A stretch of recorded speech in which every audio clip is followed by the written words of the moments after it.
I was thinking about how these massive online services just roll out updates, Hmm. seemingly without ever going offline. It got me wondering. Hmm. And it sounds like you've been thinking along similar lines with, your Proxmox setup. You shared some really interesting stuff, articles, and your own thoughts about keeping those servers humming along. Yeah. And the big question that just keeps popping up is, Yeah. how do you actually manage the updates, the reboots, without causing, like, total chaos? When is it really okay to restart a node when it's got live machines running on it?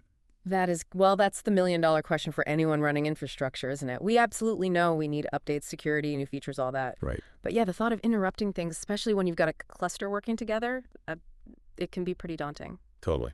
So, okay, for this deep dive, our mission, let's say, is to really dig into the sources you pull together.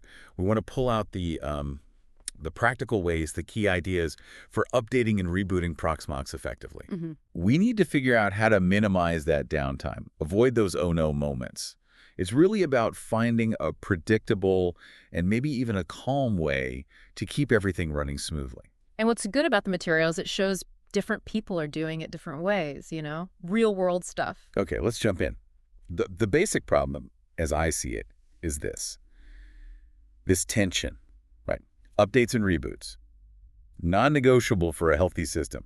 Got to do it. Yep, absolutely essential. But in a Proxmox setup, with VMs and containers just doing their thing live, hitting reboot feels like you might be yanking the rug out from under everything. That whole when is it safe question really nails that feeling, doesn't it? It really does. It's that balancing act. Right. Security and stability from the updates versus, keeping the lights on for the services people actually use. Even planned downtime can cause headaches. So let's talk rhythm. How often do people actually do these updates? Your sources mentioned a few different philosophies. Yeah, there's a bit of a spectrum. Like there's the get them while they're hot approach, applying updates almost as soon as they land. Usually during quiet times, right? Yeah. Late nights, early mornings. Right, the as they come strategy. The plus side is you're super current, especially on security fixes, you're ahead of the game. But it downs. More frequent maintenance windows, even if they're short, you're kind of always in that update cycle. It takes effort. Okay. Then there's batching them up, maybe waiting for a bigger Proxmox release, like going from 8.3 to 8.4, and maybe skipping the little point releases unless something's really broken or there's a critical security hole. Mm-hmm. Like waiting for the big OS update on your phone instead of every little app fix. Exactly. That gives you more stability day to day, fewer changes. But, and this is the trade-off, you might be sitting on known vulnerabilities for longer. So you got to weigh that risk. Yeah, risk tolerance. And then there's the classic, if it ain't broke, don't fix it camp. Only updating if there's a major security flaw shouting at you, or like a performance bug that's actually causing noticeable problems. I mean, I get the desire for stability if something's just working, but it feels risky. It is risky. The sources really caution against getting too comfortable with that. Delaying security patches especially, you're just increasing your attack surface over time. It's really a gamble. Makes sense. And then the more structured ways, like predictable cycles, doing updates quarterly, maybe, Yeah. or twice a year. That feels like a reasonable middle ground. Yeah, that seems popular. Regular enough to stay reasonably current, but not so often it's a constant churn. It helps with planning, communicating downtime if needed. Right. So thinking about, your own setup or just generally, which of these kind of resonates? What are the pros and cons you see for your world? Well, that's the thing, isn't it? There's no single best way. It really hinges on how critical your stuff is, how big your setup is, your team's bandwidth, and yeah, your comfort level with risk. Predictable cycles are great for planning. As they come, prioritizes immediate security patching. Okay, so let's say you've picked your rhythm, and now it is time. Time to reboot a node. This is where clustering becomes like the superhero, right? Absolutely. If you've got a proper Proxmox cluster, multiple servers acting as one entity, a reboot doesn't have to mean service interruption. Because of live migration. Exactly. That's the magic ingredient. Right. So walk me through it. First step, I put the node I want to reboot into maintenance mode. What does that actually do? Think of it like putting up a closed for cleaning sign. Yeah. You're telling the cluster manager, hey, this node's going offline soon. Don't start any new VMs or containers here. Ah, okay. So it stops new work from landing there. Precisely. It isolates it gently, lets the existing stuff keep running for now, but prevents more load being added while you prep. Gotcha. So it's like lane close ahead, merge left. And then the cool part, live migration. moving the running VMs and container off that node onto others without downtime. That's the goal, yeah. Live migration shifts the running state memory, CPU state, everything over the network to another healthy node in the cluster. For most workloads, it's seamless, or maybe a tiny blip users won't even notice. It lets you completely empty the node you need to work on. Wow, okay. So you move everything off, the node is empty, then you do your patches, your updates, and the reboot itself Correct. after it comes back up. What's the drill? Just throw everything back. No, definitely not. Patience is key here. The sources really stress being slow and intentional. Let the node boot up fully, check that all the Proxmox services are running correctly, make sure it properly rejoins the cluster communication. Right. Give it a health check before trusting it with live work again, just in case the update or reboot caused some weirdness. Exactly. You watch it for a bit, check logs, performance metrics. Once you're confident it's stable and happy. Then you can start migrating things back if you need to balance the load, or just let the cluster manage placement. Usually, yeah. Or you just leave it ready and move on to the next node in the cluster. You repeat the whole process. Maintenance mode, migrate off, patch reboot, stabilize, verify, one node at a time. That rolling update approach makes total sense. You keep the cluster capacity high, and any single problem is contained to one node. And like one source wisely mentioned, maybe don't start this process on a Friday afternoon. Huh. Definitely not.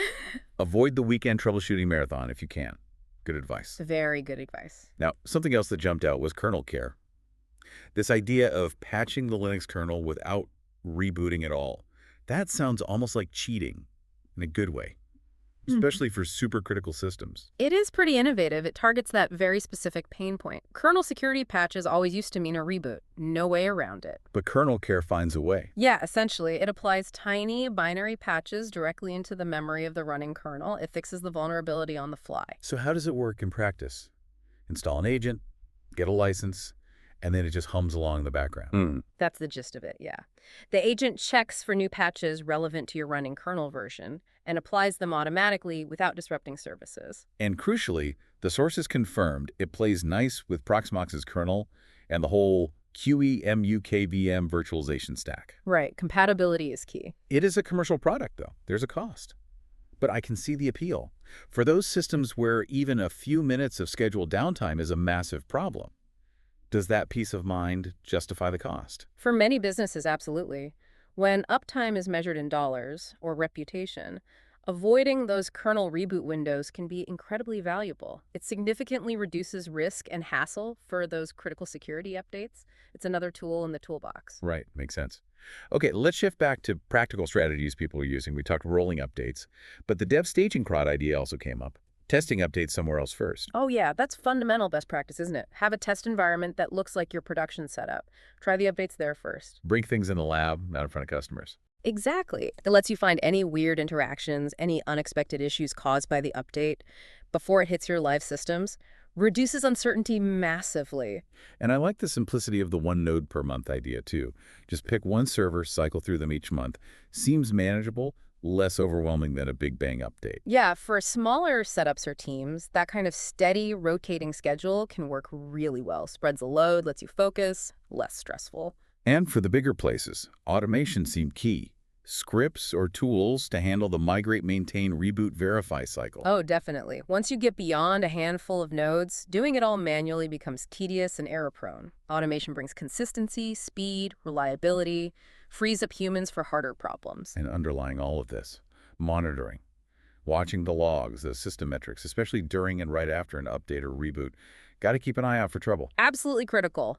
Observability, knowing what's happening, lets you spot problems fast. You can't fix what you can't see. Okay, one specific scenario popped up. The Proxmox node that's also a NAS, storage and compute on the same box. Converged infrastructure, yeah. The worry was about the hard drives. Do reboots cause extra spin-up-down cycles? Does that shorten drive life? It's a fair question. The general consensus from the sources seemed to be that occasional reboots for updates aren't a major killer for modern drives. They're built to handle a certain number of power cycles. But maybe not constant, unnecessary reboots. Right. If you were rebooting daily for no reason, maybe. But for planned maintenance, probably fine.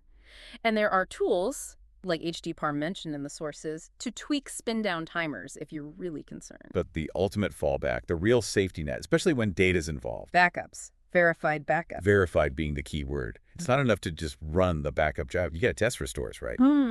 Thinking about your own data, how often do you actually check those backups? Can you get the data back? That is the absolute bottom line for data safety. Test your restores regularly. Make sure they actually work. Because when things go sideways, that's all you've got. Okay, so summing up here, it feels like the big themes are predictability, safety, keeping things running. That's the goal. Yep. Plan your work, work your plan. And Proxmox itself gives you good tools for this live migration maintenance mode. These make staying up to date without massive disruption totally achievable. Exactly. It's about building a repeatable, reliable process that fits your situation, your risk level. It shouldn't feel like rolling the dice every time. And I thought this was a really sharp point from one source. If your cluster is so fragile that taking one node down for maintenance feels terrifying, that's maybe a sign your whole architecture needs a look. That's a great point. A healthy cluster should handle a node being offline temporarily. That's kind of the point of clustering, right? Resilience, redundancy. Right, so the core advice seems pretty clear. Keep patching. Keep testing updates somewhere safe first. Keep moving forward with a plan. Don't let the updates pile up into a scary mountain. Couldn't say it better myself. Stay current, stay safe. Use the tools, have a process, and you can manage updates and reboots with confidence, not anxiety. So, wrapping up this deep dive. Yeah. It's really clear that handling Proxmox updates and reboots well isn't just luck. It's about planning, using the features smartly, finding that rhythm that works for you, balancing staying current with keeping the lights on. And maybe a final thought to chew on based on everything we've talked about. What's like one small change, one little tweak you could make to your own update process right now to make it a bit more predictable, maybe a bit less stressful. Just something to think about, Yeah. What's the payoff down the road for getting that process really nailed down? That's a great takeaway question. Small improvements can make a big difference over time in managing these systems. Yeah. This whole exploration really underlines that staying on top of updates doesn't need to be this constant source of dread. With the right approach, it can just be routine. Yeah. Part of keeping your digital house in order, keeping things healthy and secure.